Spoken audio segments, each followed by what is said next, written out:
Assalamualaikum warahmatullahi wabarakatuh. Jadi hari ini saya akan menjelaskan tentang kinetika kimia. Sebelumnya, perkenalkan, nama saya Billy Robi Bagaskara dengan NIM 3333210001 dari kelas B dan dosen pengampu kimia dasar dan terhormat Mr. Fajri Ihsan SFI MSI.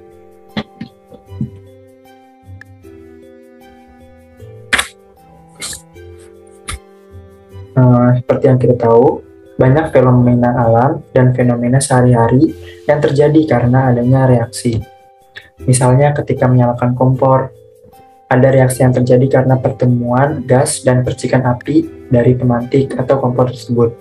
Reaksi itu berlangsung cepat, namun ada juga reaksi yang membutuhkan waktu lama, bahkan ribuan tahun, seperti terbentuknya minyak dari fosil. Lama atau cepatnya reaksi itu disebut laju reaksi. Nah, di sini kita akan belajar tentang laju reaksi.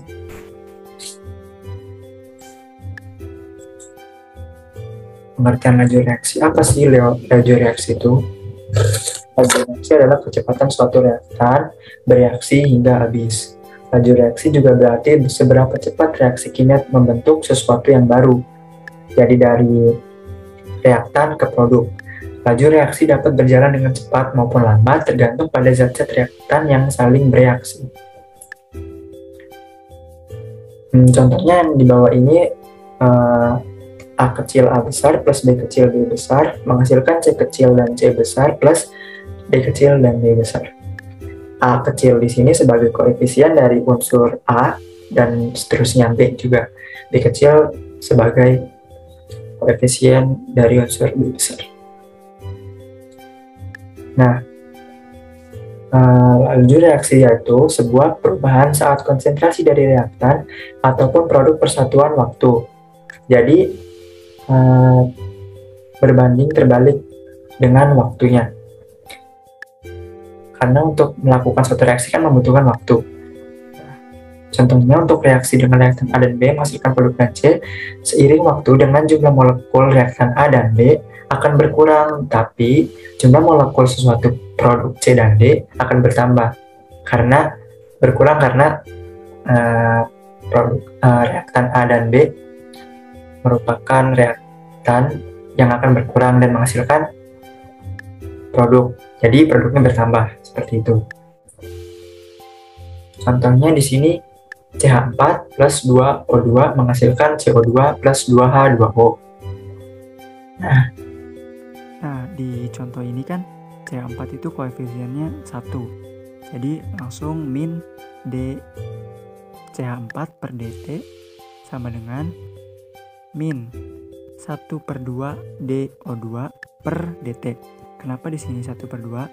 Karena dibagi dengan koefisiennya. Jadi kalau dibagi dengan koefisien kan koefisien O2 kan 2 ya. Nah, jadi dibagi setengah. 2/2 sama dengan 1. Nah, maka nilainya sama, jadi harus disamain nilainya. Terus sama dengan plus 1 positif D CO2 per DT. Dan yang terakhir juga seperti itu karena koefisiennya 2, itu plus 1/2 DH2O per DT. Selanjutnya kita masuk dalam molaritas dalam laju reaksi. Nah, laju reaksi itu kan satuannya M/S.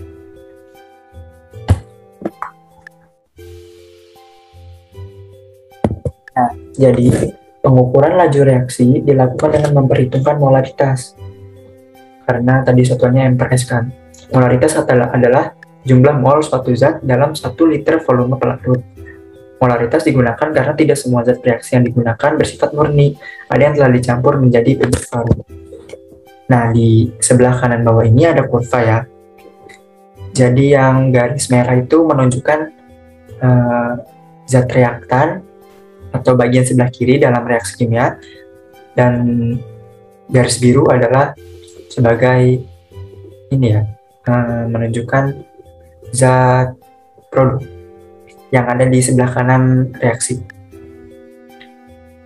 Nah, kurva ini menunjukkan konsentrasi zat reaktan dan produk terhadap waktu. Nah, tadi yang merah kan menunjukkan zat reaktan. Nah, itu akan berkurang. Jadi lihat grafiknya. Nah, untuk garis yang merah turun kan. Nah, itu turun setiap waktunya yang bertambah. Jadi semakin waktunya lama semakin berkurang. Seiring dengan yang garis biru ini yang melambangkan produk. Nah, zat reaktannya berkurang, zat produknya bertambah. Seperti itu konsentrasinya. Pada suatu waktu tertentu akan menimbulkan mendapatkan garis lurus dari grafik tersebut, maka reaksinya kalau sudah ditemukan garis waktu yang lurus tersebut, maka reaksinya setimbang. Di awal misalnya kita sebut garis biru A dan garis merah ini B. Garis biru ini mempunyai awal reaksi. Ya, kita sebut aja R0 atau ya R0 atau disebut laju awal. Dalam kurva ini tuh ada tiga laju maksudnya. Nah, dalam kurva ini terdapat 3 laju. Yang pertama ada laju awal dimulai dari 0 R0 atau V0, dan di tengah dan selanjutnya bisa dilambangkan dengan laju tertentu atau disimbolkan RT. Dan yang ketiga itu ada laju rata-rata dari kurva ini. Misalnya kita dapat itu perubahan molarnya 4. Nah, perubahan waktunya itu 5. Jadi rata-ratanya 4 molar per 5 second. Laju rata-ratanya 0,8 meter per second. Seperti itu. Yang selanjutnya faktor-faktor yang mempengaruhi laju reaksi. Yang pertama itu konsentrasi. Hal ini mewakili betapa banyaknya zat yang bereaksi. Untuk suatu jumlah partikel atau zat reaksi sangat mempengaruhi besar tumbukan di dalam reaksi, sehingga menjadi hal yang begitu sangat penting dalam menentukan terjadinya sebuah laju reaksi. Semakin besar konsentrasi, maka banyak zat yang bereaksi dan semakin besar terjadinya tumbukan. Dan apabila tumbukan antara partikel semakin besar, maka kemungkinan terjadinya reaksi juga akan semakin besar juga. Dengan begitu, kenaikan konsentrasi reaksi pemicu aktifnya tumbukan antar partikel dan menyebabkan laju reaksi semakin cepat. Dan juga sebaliknya, jika konsentrasi reaksi semakin kecil, maka terjadi tumbukan juga semakin kecil, sehingga laju reaksi juga akan menurun. Yang selanjutnya itu luas permukaan. Luas permukaan termasuk salah satu syarat supaya reaksi dapat berlangsung. Zat-zat reaksi harus saling bercampur dan saling bersentuhan. Pada campuran reaksi yang heterogen, reaksi terjadi pada bidang batas campuran yang juga disebut bidang sentuh. Reaksi kimia berlangsung sangat cepat bila luas permukaannya lebih luas. Nah, karena semakin luas permukaannya, maka semakin cepat juga laju reaksinya. Begitupun sebaliknya, jika semakin kecil luas permukaan, maka semakin kecil laju reaksi. Selanjutnya itu pengaruh tekanan. Pengaruh tekanan bisa terlihat pada reaksi kimia yang apabila melibatkan reaksi gas. Peningkatan tekanan pada reaksi yang melibatkan berupa reaksi gas akan meningkatkan laju reaksi. Pengaruhnya tidak terlihat pada reaksi yang melibatkan zat cair dan padat. Pada intinya, pengaruh tekanan suatu laju reaksi sama dengan pengaruh konsentrasi, karena peningkatan tekanan biasanya itu dilakukan agar meningkatkan persentase gas yang bereaksi di dalam kesetimbangan campuran. Dengan begitu, peningkatan tekanan gas sama halnya dengan peningkatan pada konsentrasinya dan mempengaruhi suatu laju reaksi. Terus yang 4 itu ada pengaruh suhu. Pada kondisi suhu yang tinggi, energi molekul akan bertambah, sehingga suatu laju molekul juga akan semakin bertambah. Semakin naik suhu tersebut, maka semakin cepat laju reaksi tersebut. Meningkatnya laju molekul itu memungkinkan reaksinya berlangsung dengan secara cepat. Nah, tadi yang saya jelaskan, apabila suhunya semakin besar, begitu juga laju reaksinya semakin besar.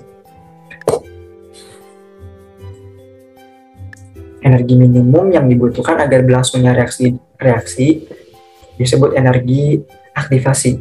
Dengan secara umum, apabila suhu ditambah 100 derajat Celcius, maka itu laju reaksi akan menjadi 2 kali lebih besar.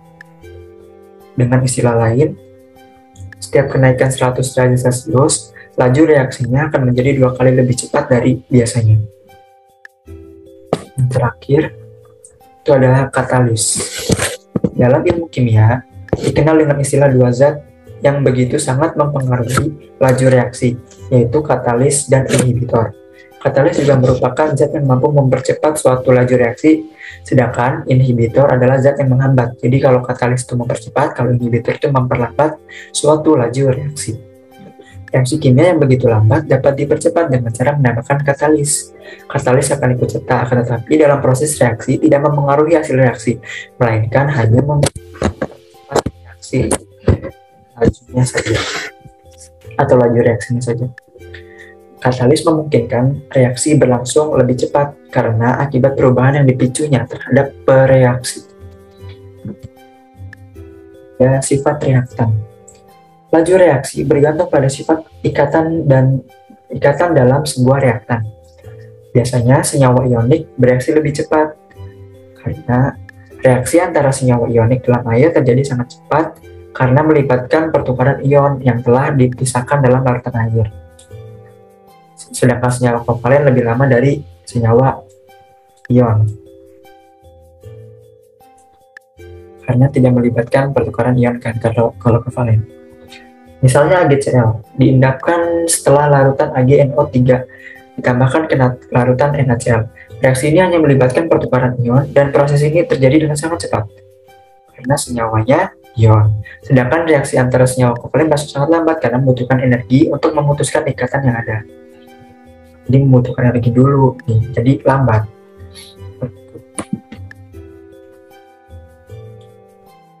Nah, terus selanjutnya ada hukum laju reaksi atau Direct Law.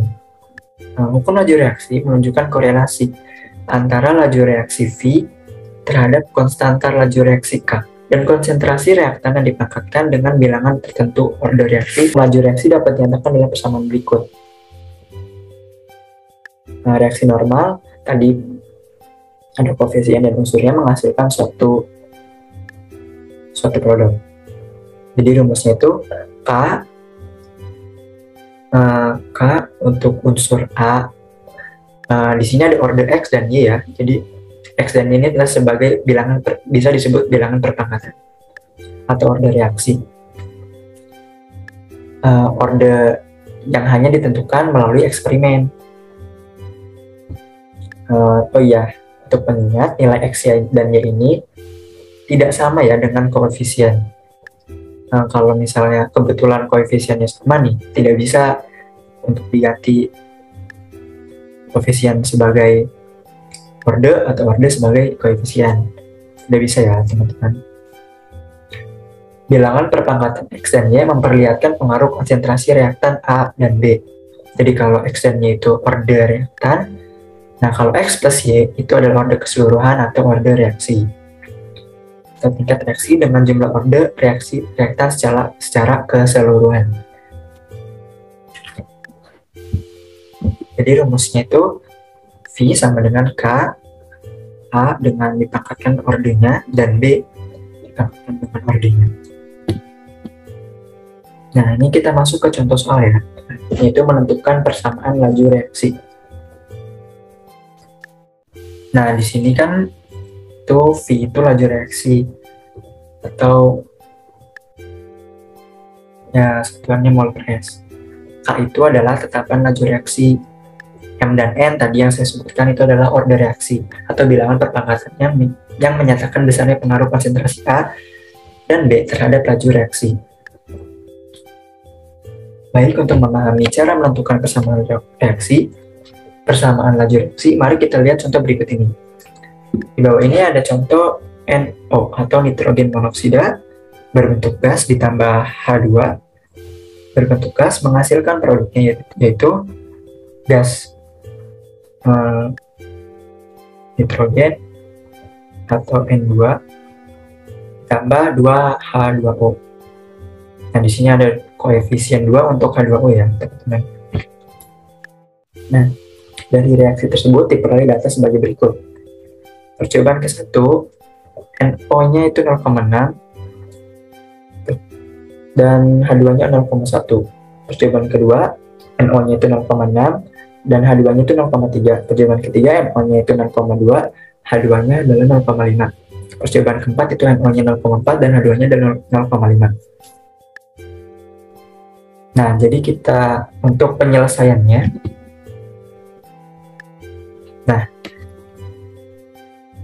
untuk menentukan order reaksi NO, maka cari dua percobaan dengan konsentrasi H2 sama. Dan tadi percobaan yang sama itu adalah konsentrasinya yang percobaan ketiga dan keempat kan H2, yaitu 0,5. Percobaan ketiga dan keempat 0,5. Seperti itu. Jadi kita ambil dulu yang NO-nya 0,2 dan 0,4 dan H2-nya 0,5 dan 0,5. Nah, ini persamaannya. NO keempat per NO ketiga dipangkatkan orde dikali H2 keempat per H2 ketiga dan orde untuk H2 yaitu Y. Nah, masukin kan tadi yang keempat percobaannya 0,4, yang ketiga tadi 0,2. Nah, orde dipangkatkan orde dikali tadi percobaan yang keempat H2 itu 0,5 dan yang ketiga itu 0,5 juga, dan dipangkatkan dengan ordernya yaitu Y. Sama dengan waktu keempat itu 4 dan waktu ketiga itu 1, jadi 4/1 sama dengan 4. Kita memperoleh 2X sama dengan 4. Tadi di awal saya bilang X adalah perpangkatan kan. Nah, 2 pangkat berapa yang hasilnya 4? Jadi X-nya sama dengan 2. Jadi order reaksi NO adalah 2. Selanjutnya, menentukan order reaksi H2 yang disimbolkan Y tadi. Untuk menentukan order reaksi H2, maka cari dua percobaan dengan konsentrasi NO yang sama, yaitu percobaan 1 dan 2. Mari kita lihat. Nah, ini percobaan ke-1 dan ke-2, NO-nya sama kan, 0,6 dan 0,6. Untuk percobaan yang H2 itu percobaan yang pertama 0,1 dan yang kedua 0,3. Nah, jadi percobaan yang kedua NO per percobaan yang pertama NO dipangkatkan ordernya dan dikali dengan H2 percobaan kedua dan H2 percobaan ke-1 dipangkatkan dengan ordernya yaitu Y. Sama dengan waktu ke-1 dan dibagi waktu kedua yaitu 9,6 per 3,2. Nah, di sini kita peroleh 9,6 per 3,2 itu kalau dibagi hasilnya 3. Jadi 3 pangkat berapa yang hasilnya 3? Yaitu 3 pangkat 1. Jadi order reaksi H2 adalah 1. Nah, untuk menuliskan persamaan laju reaksinya tuh kayak gini. Kayak gini ya teman-teman. V sama dengan K NO. Untuk order reaksinya 2 tadi NO. Nah, dan H2. H2 tidak usah ditulis perangkatnya karena hanya satu order reaksinya. Seperti itu teman-teman. Saya harap ini ya bisa dipahami dengan baik. Dan yang terakhir, kesimpulan. Semakin besar konsentrasi, laju reaksinya makin cepat. Makin luas permukaan bidang sentuh, makin cepat juga laju reaksinya. Makin tinggi suhu reaksi, maka makin cepat laju reaksinya. Dan kita bisa menggunakan katalis untuk mempercepat laju reaksi. Dan inhibitor untuk memperlambat. Saya rasa sudah selesai untuk poin 1 dan 5. Terima kasih untuk perhatiannya. Wassalamualaikum warahmatullahi wabarakatuh.